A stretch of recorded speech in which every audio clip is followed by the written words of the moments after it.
कैसे हैं आप? राधे राधे गुरुजी। जी राधे राधे।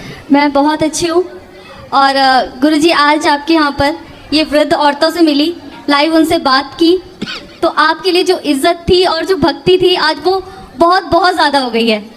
क्योंकि जब उनसे बातें की और उनसे पूछा तो सारी इतनी खुश थी कि बोल रही थी इतना खुश तो हम अपने घर पे भी नहीं रहते थे। तो आपके लिए जो इज्जत थी वो बहुत बढ़ गई है दिल में। यहाँ की रसोई का दर्शन किया आपने? हाँ जी बिल्कुल किए। यहाँ 25 से 30 हजार लोग पर डे भोजन करते हैं। 30,000 लोग पर डे। अभी आपने देखा होगा लाइन लगी ही रही। हाँ वो लाइन सुबह से लेकर रात्रि के 11 बजे तक चलती है, टूटती नहीं है लाइन। बहुत अच्छा गुरुजी, अच्छा लगा यहाँ आके और मैं चाहूंगी कि मैं आगे भी यहाँ हमेशा आती रहूँ। बिल्कुल स्वागत। एक सवाल भी है आपसे। बोलिए। जैसे कि गुरुजी मैं कलाकार हूँ, हरियाणवी एक्ट्रेस हूँ।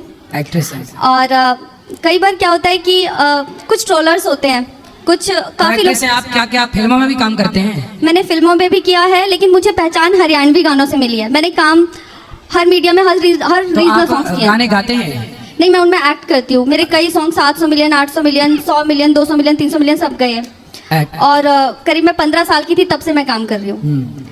तो काफ़ी लोग चाहने वाले भी हैं, लेकिन कई बार क्या होता है कि काफ़ी जलने वाले लोग कई मीम्स मार्केटिंग करवाते हैं जो अगेंस्ट होते हैं, मीम्स बनवाते हैं, अलग अलग कुछ लिख कर डाल देते हैं, कुछ भी जो अगेंस्ट होते हैं जलने वाले लोग। तो मेरा सवाल ये था कि उन्हें मुड़कर जवाब देना चाहिए या फिर उन्हें इग्नोर करना चाहिए? एक कहावत याद कर लो, हाथी चला बाजार, कुत्ते लगे हजार। हाथी अपने मस्ती से जब चलता है ना तो कुत्ते भौं भौं करते ही हैं। इसलिए कुत्तों को क्या जवाब देना, कुत्तों को जवाब देने की जरूरत नहीं है। अपनी मस्ती से अपने लक्ष्य की ओर आगे बढ़ते चलने की जरूरत है। Thank you. कभी लड़ाई झगड़े में मत उलझो। कौन मीम्स बना रहा, कुछ भी कर रहा है, देख तो आपको ही रहा है। हाँ जी, बस मैं यही सोच के थोड़ा शांत हो जाती हूँ, लेकिन कई बार दिल में बहुत बेचैनी सी होती है कि परेशान ना होइए, आप बस अच्छे काम करते रहिए, आगे बढ़ते रहिए। लोगों ने किसे छोड़ा? क्या माता सीता को लोगों ने बोलने से छोड़ा? लोग खाए बिना रह सकते हैं पर बोले बिना नहीं रह सकते। सीता माँ को भी बोला लोगों ने, फिर माता सीता को जब नहीं छोड़ा बोलने से दुनिया ने, तो आपको और हमें छोड़ देंगे?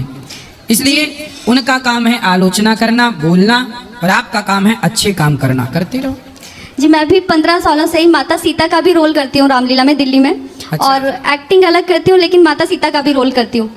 तो तब मुझे ज़्यादा दुख होता है, क्योंकि मैं जो रोल करती हूँ उसको मैं पैसे के लिए नहीं करती कभी, पर मुझे लगता है कि मैंने कुछ गलत नहीं किया। फिर भी कई बार मीम्स ऐसे बनाए जाते हैं तो दुख हो जाता है थोड़ा सा। लेकिन हाँ, अब जो आपने बोला ना तो शांति मिली है। तो सीता माता का रोल करती हैं, तो कुछ सीता माता के रोल के टाइम पे जो बोलते हैं वो बोल के बताइए, क्या बोलना होता है उस टाइम? डायलॉग? हाँ, मैं वो डायलॉग बताती हूँ जो सीता माता ने हनुमान जी को दिया था, आशीर्वाद। अच्छा।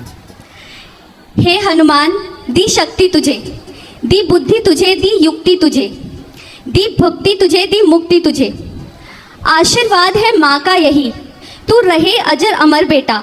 रघुनाथ तुम्हारे साथ रहे, तू रहे सदा अनुचर बेटा। श्री रामचरित के पन्नों पर तेरा भी नाम महान हुआ। श्री रामचरित के साथ साथ तू भी प्रसिद्ध हनुमान हुआ। अब जहाँ भी राम मंदिर होगा वहाँ राम दुलारा भी होगा। सीता लक्ष्मण के साथ साथ ये हनुमत प्यारा भी होगा। वाह, सुंदर। धन्यवाद। और कुछ कहना है? बस गुरुजी, अब आती रहूंगी आपसे मिलने के लिए हमेशा। स्वागत है आपका। गुरुजी को कोटि कोटि प्रणाम जी। गुरुजी, मैं अभी आया था आपके पास पर्सन लेके। तो गुरुजी, मुझे ये जानना है कि क्या मतलब शादी में माता पिता की राजी होना जरूरी है क्या? बिल्कुल, माँ बाप की राजी मर्जी होना बहुत जरूरी है। तो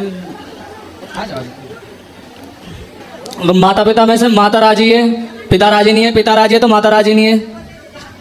तो ऐसा क्यों करना है कि एक राजी और एक राजी ना हो? क्योंकि दोनों की राजी से जब आप पैदा हुए तो दोनों की राजी से विवाह भी होना चाहिए ना। हाँ जी, तो हाँ।